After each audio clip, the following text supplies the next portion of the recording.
Greetings all, this is Hairy Nick.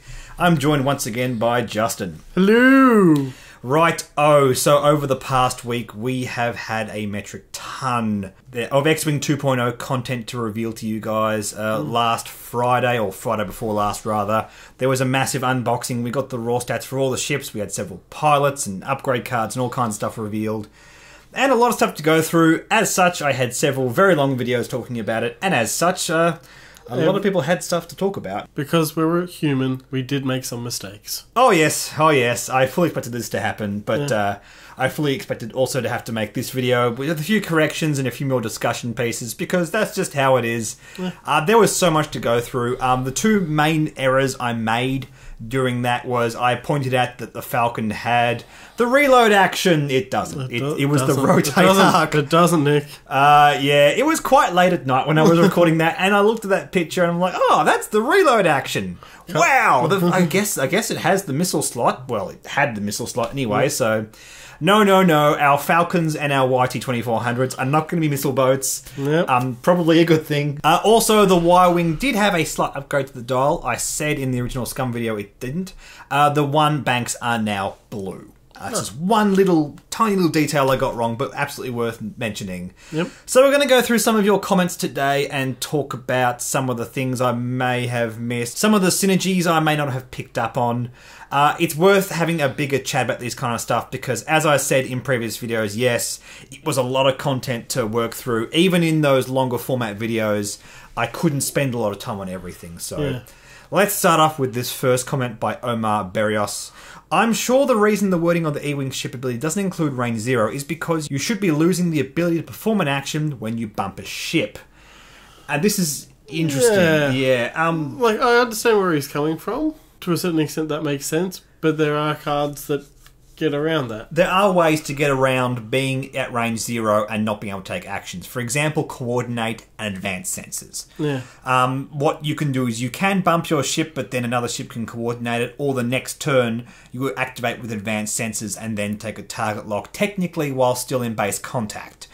So it's not really... doesn't explain it. It's a bit hard to tell though, because we don't have the rules yet for 2nd edition. Technically, in 1st edition, when a ship activates in base contact, it breaks base contact even while the ship is still physically touching it. And for that reason, perhaps the combination with advanced sensors and even coordinate may not imply the range 0 thing, because the ship's reactivating even just with an action.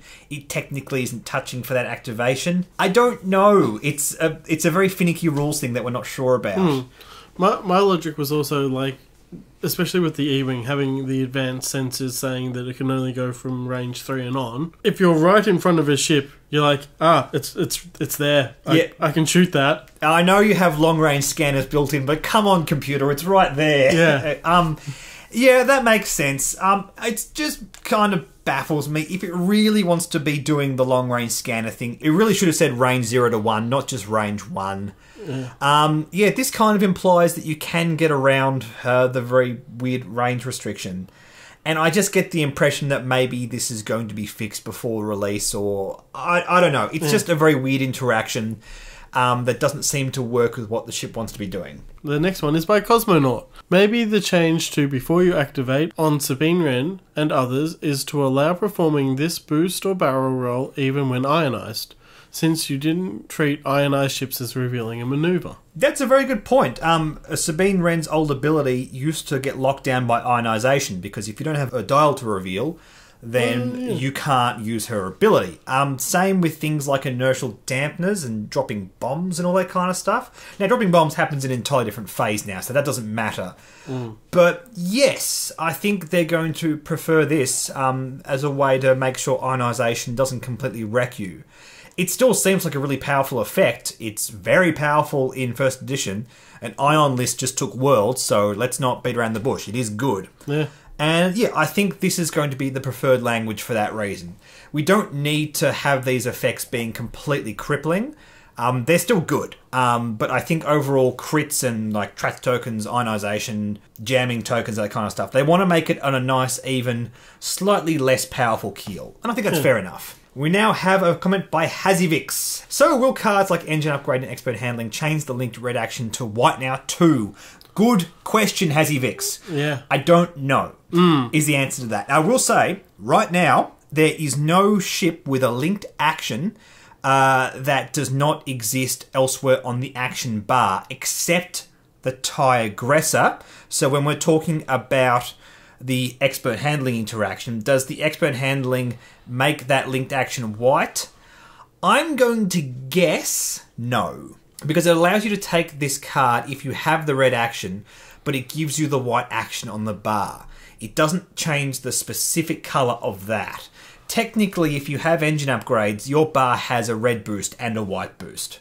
Yeah. I think that's how that works. Yeah, that makes logical sense. And the only really way to abuse this is to, yes, put it on the TIE Aggressor if it is allowed, if the red barrel roll requirement on Expert Handling is fulfilled by a linked action. I don't know if that's going to be the case. Yeah. But if you do that, then you do get a barrel roll, which you can use without having to link it. That's the only place where this kind of idea could get abused. But no, I don't think it's going to change the linked action. But there is no clarification on this. All they need to do is in the rules say that the second action will always be a red one, and you're like, oh, okay, fair enough. Yeah, that's fair enough. And I think it's just a case of, the reason I say no is because we don't need a push the limit that doesn't stress you. I think that's broken. They want to dial back push the limits and kind of have a soft push limit across several ships, but they don't in turn want to make it more powerful situationally. So yeah, I don't think so, but we'll have to wait and see. The next one is by Jason Boring.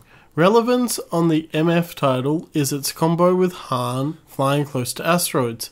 Gain an extra dice from obstruction, reward for pinpoint flying. Yep, absolutely right. I said in that video that there wasn't much benefit from this unless you're flying at range 3. I forgot to include, yes, of course, you get extra green dice when firing through asteroids. Yeah. Also, one more thing worth pointing out.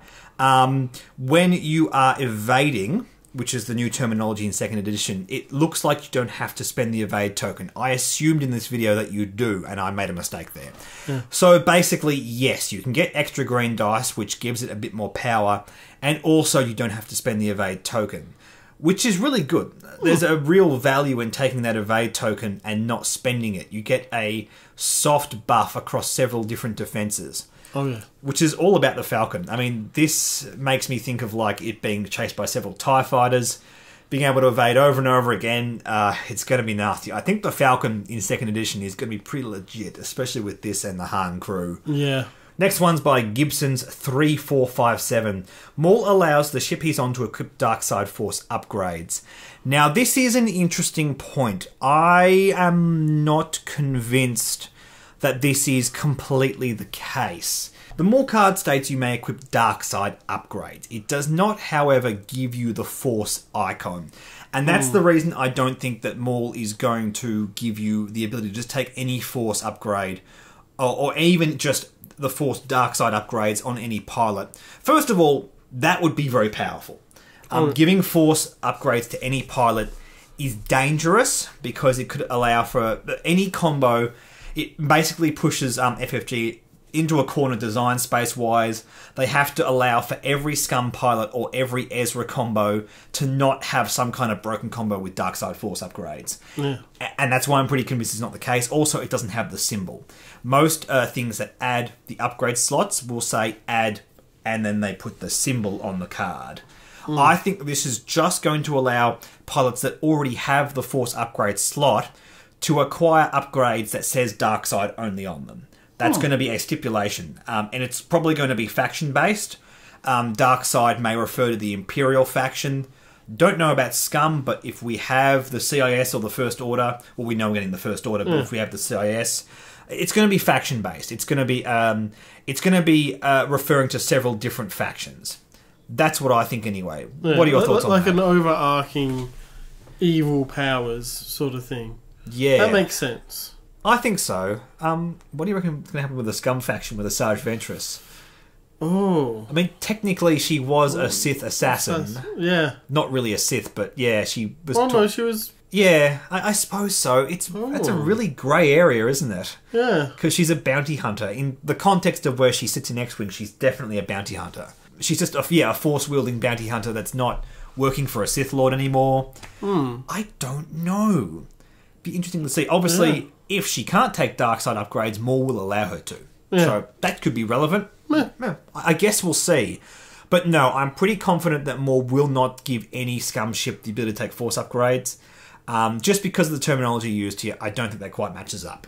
Bronze Sparrow has said, I wonder if the Vader Crew card will not do damage to ships with no green tokens. Didn't the Kimagila have a pilot that was errated in 1.0 that did something similar? You're referring to Tyranny Calder. And Tyranny Calder said, after you perform an attack, any ship inside your bullseye firing arc must discard all of its focus, evade, and target lock tokens or suffer 1 damage.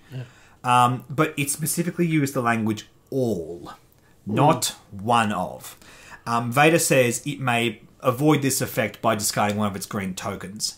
And that implies to me that as a cost, you must have a green token to begin with. Yeah. And Tyranny Calder also, it's important to note, he wasn't errated, he was clarified. Because he used the language all, my impression, and this is how I interpreted the card all along, is FFG always intended for him to work like that. He's a great ace hunter, but you can't just damage ships willy-nilly. Yeah. It's a very powerful effect, even in first edition, and I don't think that was ever... I don't think Tyranny Calder was ever meant to damage ships for free that didn't have tokens. No. And yes, I think there is a clear distinction between this Vader Crew and the old Tyranny Calder. And I think FFG really want to steer clear of direct damage that cannot be counted in any way. Bombs seem to be a little bit harder to use now, and yeah, these repeatable oppressive effects usually rely on you to be able to get through tokens and all that kind of stuff. Same with Vader, same with Asajj Ventress as a pilot card. Next one's by Lee Holland. I wonder if the aggressor will still be able to take turrets. I thought all the new turreted ships have an action to swivel their arcs, but the aggressor doesn't seem to have the action on the card. Okay. And I thought that at the time as well. I'm just like, hang on, where's the moving arc? But then I remembered on the actual cards. That's right. It's on the actual turret cards, because if you don't have a turret, there is no point having it.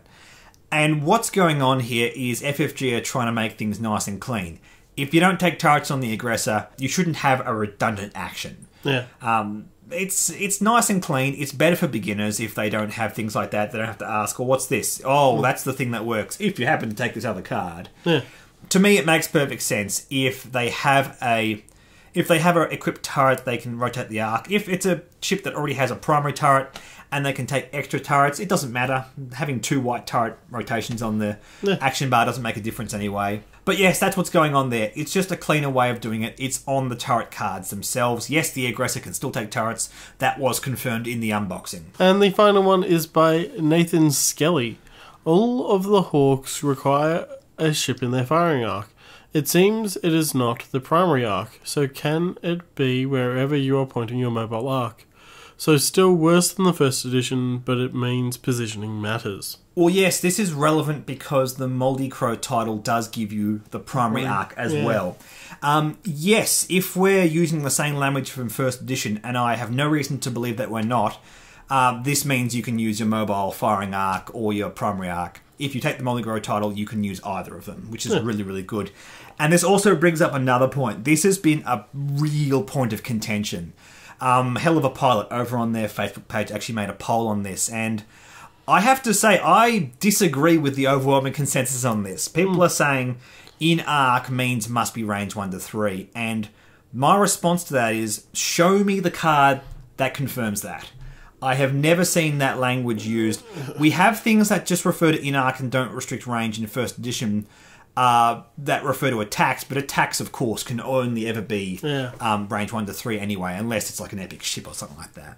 For the various Hawk cards to not have infinite range, all it would take for FFG is to write in range 0 to 3. Yeah. If it is functioning the way a lot of you guys are saying, I believe that's how they would write it. There is no reason to leave it off. It's not a lot of words. It wouldn't clutter up the card. I believe very firmly that these Hawks work at infinite range. I don't see why it would be worded this way and why that wouldn't happen. Is that fair to have infinite range? We're talking about Hawks. We're talking about a ship that is pretty bad right now. Yeah. And that's what's going on. That's why the Moldy Crow is so powerful. That's why the action bar has got a serious push.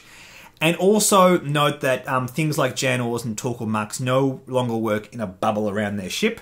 They must have an arc pointing at something. So you need to take the multi-crow title, you need to point your turret at them. Yeah. It no longer works for free. You no longer can just get a ship behind you activating without pointing the arc at it. So it's not just a buff, per se. It still has to have the function of the arc pointing at it. Yeah. But yeah, look, my attitude is, well, if that were true, I'm very much behind the mentality of rules as written. Yeah. That is my mentality. Feel free to shout at me in the comment section and say I'm wrong. I understand where you're coming from, and you go in arc, okay, and you use your range ruler to see whether or not you're in arc. And that is a comment that some people are saying. Yeah. The range ruler kind of dictates the arc. It's difficult to dictate infinite range because you don't have any tools out of the box that are able to measure the arc at infinite range. I understand that. Yeah, but then at the same time, it's not specifically saying it's at range 0 to 3, so why should you automatically think it's 0 to 3? That's just it. And I think everything in X-Wing up to this point implies that if it were to work that way, it would just say so on the card. I don't understand why they would add the confusion unless it is at infinite range. I mean, there's no reason to write at infinite range, obviously. That's just done text. And even with epic ships, like they say it goes to range 4, and then they give you the additional that's right ability. So, okay. Yeah, I understand where people are coming from. At the same time, I'm very much behind the philosophy as readers written. Yeah, the intended, implied, quote-unquote rules that it must be at range 1 to 3, it just doesn't fly with me. Yeah. I might be wrong. I'm happy to be proven wrong, but I'm pretty confident I'm not. Until you are proven wrong, you are right. That's right. I'm going to stand here and look all smug. Yeah. That's exactly right. Get your smug face on. And that's probably like the biggest point of contention moving forward from what we've seen so far. I'm going to guess that at some point the hook's going to be in some article somewhere, and it's going to clarify these things. It's going to have a little tidbit of information. It's like, it's one of the only ships that have effects that work in infinite range and stuff like that. Yeah. In any case, guys, yes, that's all the main points of contentions, all the main errors we made across these 3 videos. Really hyped for everything. Yeah. I don't think any of these points make me go, oh, that ship's ruined now because I got that point wrong.